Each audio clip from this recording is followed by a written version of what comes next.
এই ক্রাইসিস শুধু বাংলাদেশের না, ক্রাইসিস ইন্ডিয়ারও আছে, পাকিস্তানেও আছে, সব জায়গায় আছে। সবাই ফোন নিয়ে মার্কেটে ঘুরতেছে এগুলো কেনার জন্য।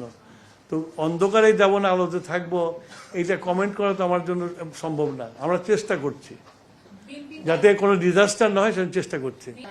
আমি তো বারে বারে একটা কথা বলছি, আমার হাতে যা আছে সেটাকে আমরা সাশ্রয়ভাবে ব্যবহার করে মানুষের কমফোর্টটা দিতে চাই। ইউ সি এভরিথিং একটার সাথে একটা ইন্টারকানেক্টেড। কারণ আমার মুখ দিয়ে যদি বসায় দিয়ে কথা নিতে চাও, তাহলে আমি তো বলতে রাজি না। তুমি you are a very intelligent person, you understand যখন এইরকম ক্রাইসিস হয় তখন কি হতে পারে। আমরা যদি স্বাস্থ্য মার্চটা আমরা তাহলে ঠিক মতো চালাতে পারবো আর কি।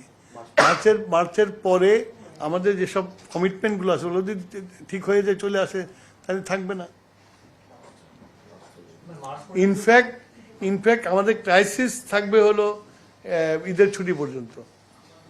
ঈদের ছুটি পর্যন্ত যেটা আছে, এটা যদি ম্যানেজ দিতে পারি আমরা ঠিক মতো সাশ্রয় করে, তাহলে তো ছুটির পরে সব বন্ধ হয়ে যাবে, আমার ডিমান্ড কমে যাবে। তুমি যেটা অন্ধকার বলছো, ডিমান্ড কমে যাবে, আশা করি অন্ধকার থাকবে না। যুদ্ধ বাড়লে সারা দেশ অন্ধকার, সারা পৃথিবী অন্ধকারে যাবে। আমি তো গ্লোবের বাইরে না, তাই না? বাস্তবতা এটা শুধু আমরা না, আমার যদি এনার্জি না থাকে আমার পাওয়ার আসবে কই থেকে? এটা তো বোঝা যায় তো, এটা কি হবে। তবে চেষ্টা করতেছি আমি এখনো বলতেছি, মাই ইন্টেনশন যাতে মিনিমাম দিতে পারি, এটার জন্য চেষ্টা করছি। এবং এখন পর্যন্ত আমার মনে হয় যে খুব একটা বেশি হবে না। এখন পর্যন্ত আজ পর্যন্ত যে রিভিউ করছি আমি, তাতে মনে হয়েছে খুব একটা বেশি কিছু হবে না।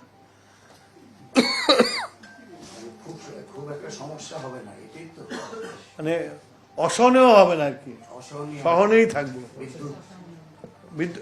জ্বালানি না থাকলে বিদ্যুৎ দিয়ে তো প্রডিউস করা সম্ভব না। আমার তো জ্বালানি তো শর্টেজে পড়ে গেছে। আমার যা স্টক আছে জানে তো, বলছে তো কি কি স্টক আছে। পেট্রোল বাংলা চেয়ারম্যান তো বলে দিচ্ছে।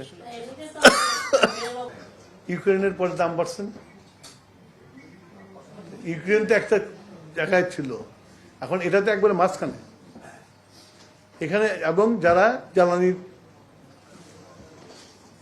দেয় সবাই, সরবরাহ করে সবাইকে, সেখানে হচ্ছে। তো naturally this crisis is bigger then Ukraine crisis.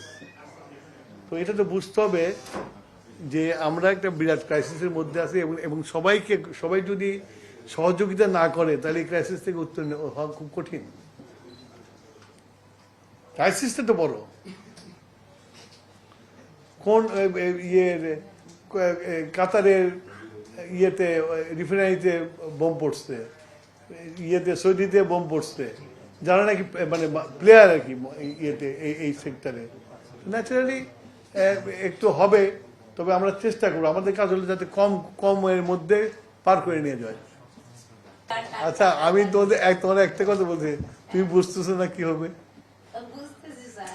আমার বলাও কেন? তুমি কি বলবো? বললাম তো আমরা, শোনো আমি বলি, আমার কথা হলো যে আমার যা আছে, আমার সাপ্লাই লাইন স্লো হয়ে গেছে, যা আছে সেইটাই আমরা সাশ্রয়ভাবে ব্যবহার করব।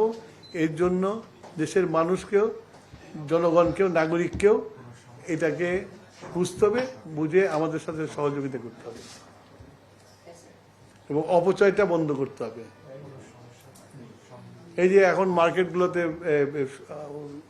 আলোকসজ্জা করা, পৃথিবীতে যুদ্ধ চলছে, এর মধ্যে আলোকসজ্জা করার প্রয়োজন নাই।